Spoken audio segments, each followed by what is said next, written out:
Sekarang saya tanya, khutbah itu syarat sahnya Jumatan orang berapa dalam mazhab Syafi'i? 40. Syaratnya orang 40 itu dengar khutbah atau imam mendengarkan khutbah? Tidak, sampean saya tanya, imam memperdengarkan khutbah atau orang 40 dengar khutbah? Loh beda. Makanya harus ngaji itu serius, ngaji mondok rahatam gitu. Misalnya saya jadi imam, khotib, yang dengarkan saya orang 40, bisa saja yang dua itu kopok, tidak dengar memang karena kopok, atau yang 4 omong-omongan, nggak ngurusi. Tapi imam tetap dengan suara yang pengandaiannya orang normal itu dengar. Makanya kata fikih-fikih Syafi'i, wa yajibu isma'u arba'in wa illam yasma'u fi'lan. Yang penting seorang khotib memperdengarkan suaranya yang andekan dalam keadaan normal orang 40 itu dengar. Wa illam yasma'u mersi pun hakikat mereka tidak dengar. Karena mungkin omong-omongan, ada suara mobil, bising, tidur, gosip, macam-macam. Makanya itu perdebatan fikih yang wajib tuh isma'u arba'in atau sama'ul arba'in, memperdengarkan atau hasil apa? Dengar. Lah baca bismillah ya seperti itu. Yang penting itu imam membayangkan mereka dengar atau hasil dengar. Paham sih kalau maksudnya? Makanya perdebatan fikih itu pasti seperti itu. Misalnya seorang guru, sementing seorang guru atau kiai itu memahamkan, dia sudah pakai bahasa yang baik, intonasi yang baik, apa hakikatnya mesti Anda paham? Kan enggak juga. Mungkin wis bulat mikir tanggal wedi bayar BPKB sesuk macam-macam ono ngaji wis mbah sembang sumpah ngaji ngono sumpah. Tapi ketika seorang guru dengan standar yang baik, metodologinya disebut mufhim, memberi pemahaman meskipun yang mendengar enggak paham. Atau orang lain tuh paham, padahal gurunya buruk karena sudah otaknya sudah baik, omongan keliru paham. Wah, itu malah hebat, wong pancen wis pinter. Lah ya makanya jadi perdebatan dalam mazhab Syafi'i, ya, perdebatan ulama sampai seperti itu. Dalam khutbah itu yang penting orang 40 dengar atau yang penting adalah khotib memperdengarkan. Paham kalau maksudku? Jadi itu beda. Lah ulama itu mikir sampai ngono, Kang. Ya bulet tenan, Gus. Ngono kok mbok bantah, ngono mikire tok ngono kok mbok bantah. Kowe mikir mau mikirnya berarti kandhani terus mulai mikir. Wong ilmu terlambat kok mikir bantah ulama sing wis mikir lama. Mulai kula seneng nek debat ayo ulama-ulama riyen niku. Lucu-lucu debatnya. Makanya dulu abahnya Said Muhammad itu Sayyid Alawi itu pertama kali menangi ada mukabbirus saut, ada mik, ya mik seperti ini. Ulama-ulama Mekah janggal, ini sah apa ndak Jumatan dikhutbahi pamit, karena syaratnya makmum itu mendengarkan suara khotib. Padahal dengan adanya mik suara khotib itu menjadi lirih, kan nggak mungkin bengok-bengok sudah ada mik. Berarti yang didengarkan mereka itu suaranya mik, suaranya speaker, bukan suara khotib. Andaikan tanpa mic kan nggak terdengar. Mulai kontroversi, sah apa ndak sah. Terus Sayyid Alawi, abahnya Sayyid Muhammad bilang, kalau orang nggak bisa melihat kecuali pakai kacamata, itu akad B-nya sah apa ndak?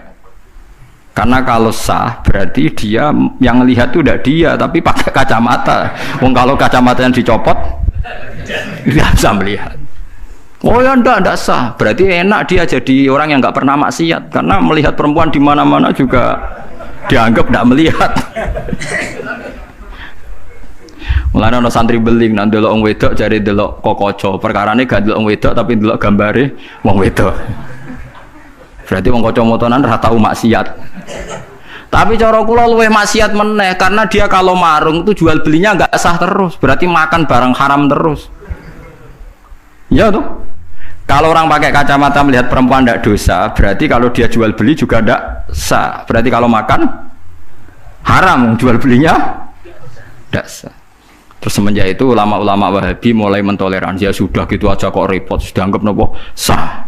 Pakai kacamata gitu nopo sah. Dulu awal-awal ada teknologi itu ada perdebatan seperti itu. Mau terus ada perdebatan lagi. Sekarang kesunatan jawab adzan apa jawab suara muadzin? Loh, siapa? Mulai bingung tuh sampai lagi orang tahu ngaji. Kalau suara muadzin sekarang ada masjid modern terutama kalau Ramadan. Mergo bilale ya ape mangan disetel wae radio. Kalau ono muadzine kang radio disetel adzan niku sunatan jawab to ora? Wong gak ono muadzine. Mau rekaman adzan. Nah, ora tau mikir to sampean.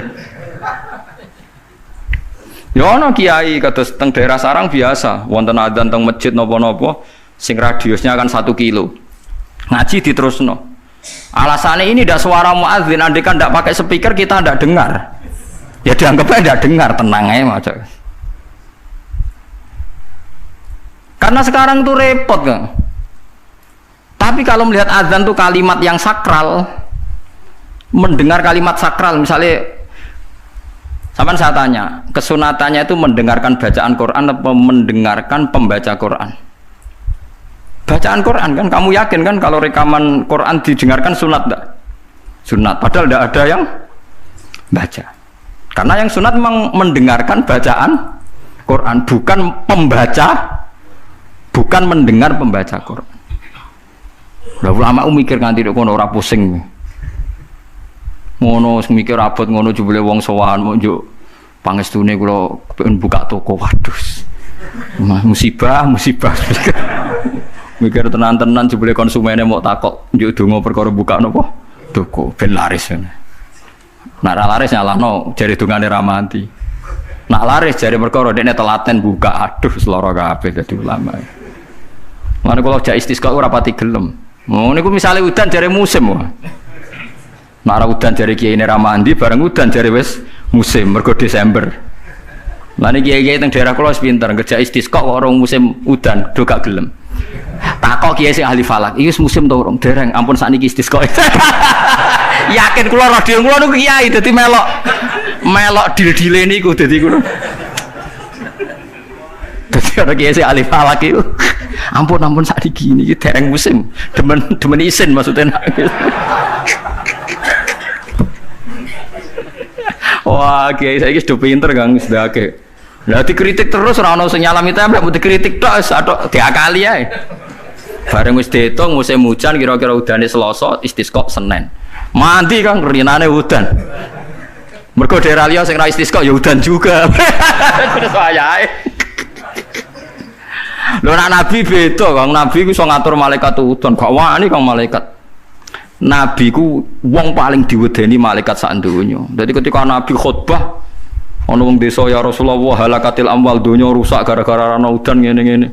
Nabi tangane diangkat njuk udan malaikat bagian udan terus bingung kabeh langsung udan saat itu juga. Semani sapa? Nah malaikat itu karena Nabi ngutus udan terus sampai seminggu ora ono instruksi stop. Wah, malaikat repot ngadepi malaikat tuh. Wah, akhirnya saiki ora rusak perkara kekeringan tapi rusak mergo sapine untane do katut banjir. Jumat berikutnya ya Rasulullah halakatil amal sakniki rusak malih tapi ora perkara ora ono banyu tapi kebanteran banjire.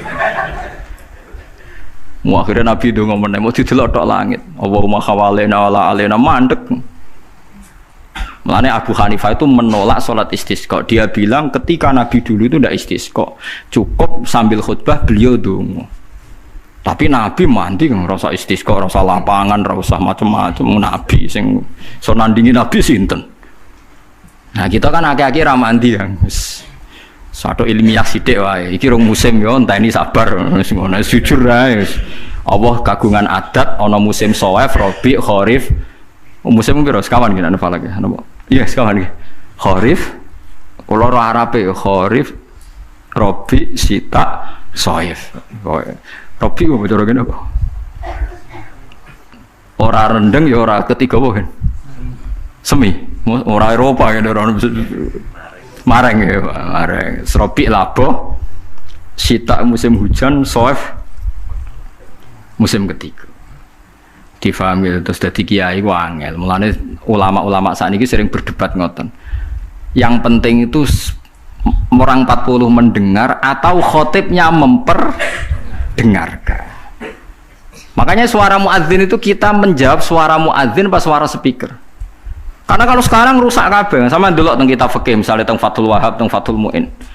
Orang itu wajib mendatangi Jumatan sejauh mendengar suara muadzin. Nah, ngoten nggih misbah. Sejauh mendengar suara muadzin. Asumsinya muadzin itu di menara yang tinggi, ma'ahudu is-sauti, suara itu enggak bising.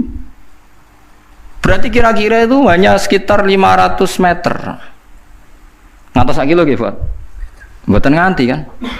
Saiki suara nganggo speaker bianter 3 kilo wae. Krungu, wong nek sound sistemnya apik. Apa wong sing krungu 3 kilo wajib Jumatan di tempat situ, wong di situ yang memperdengarkan 3 kilo nyerang daerah lain. Iya ta ora? Sampeyan ora tau mikir ngono to, ora tau dawuh ahli fikih. Mulane sakniki menara rapati payu Kang dhisik Rasulullah ngutus menara mergo muadzin menek Kang kados menara Kudus riyen muadzin ku menek. Saiki menek mau ngos-ngosan tok tetep ae padha ae wong ngono nganggo apa? Speaker. Saiki gawe menara, speakere dak kok menara, wonge ning isor. Riyen niku bedhug kaya menara Kudus dak kok dhuwur, Kang. Muadzine mendhuwur, bedhuke dituthuk. Saiki gampang, Kang. Speakere ning dhuwur, bedhuke ning isor dituthuk nganggo mic. Wes cuk. Nah, mulane iku al hukmu yaduru mailatihi wujudan wa adaman. Hukum iku nak masalah hukum-hukum sosial ngoten berubah sesuai alasane. Cek alasan wujud, cek alasan ora ono. Perkarane nak nuruti modern nggih. Apa sing dialami zaman Nabi saiki rubah. Rubah sedanten. Mulane atas ngaten iki al hukmu yaduru mailatihi wujudan wa adaman. Hukum iku iso rubah. Riyen kesunatan menara mergo dienggo muadzin. Saiki menarane dienggo napa? Dienggo napa? Speaker. Muadzine cukup ning isor. Mula riyen ndelok film-film Fathu Mekah riyen Bilal wis akeh tenan. Pertama adzan teng Mekah niku ora ono menarane. Bilal menek Ka'bah. Mergo anane nggon dhuwur nggih napa? Menek Ka'bah. Klambine dicuwoplok menek terus adzan. Nggih pancen tenan teng tarikh-tarikh teng kitab nggih sama seperti yang di film-film Ka'bah niku. Mulane wonten tiyang kafir nembe masuk Islam tapi ijek sombong. Muni ngene, bejo bapakku wis mati. La ya rohadal ghurab yas'adal Ka'bah. Ora roh gagak irengi munggahi Ka'bah. Dadi dekne wis Islam tapi uteke ijek sombong. Cek bejane bapakku wis mati jare. La ya rohadal ghurab yas'adul Ka'bah. Ora roh gagak ireng munggah apa? Ka'bah. Kaya apa tersiksane bapakku nak menangi gagak ireng munggah napa? Ka'bah. Utek elek. Wis Islam padahal iku Kang. Cuma napa? Uteke cek utek kafir maksudnya. Cek sombong ngapane cek. Menganyaran napa? Ajaran Islam. Paham ya? Dadi kula suwun sampean enggak usah pesimis. Memahami Quran itu bisa. Kalau kita tidak bisa detail kayak ulama, setidaknya bisa secara dialeke umume wong. Nggih kula baleni dialeke umume wong.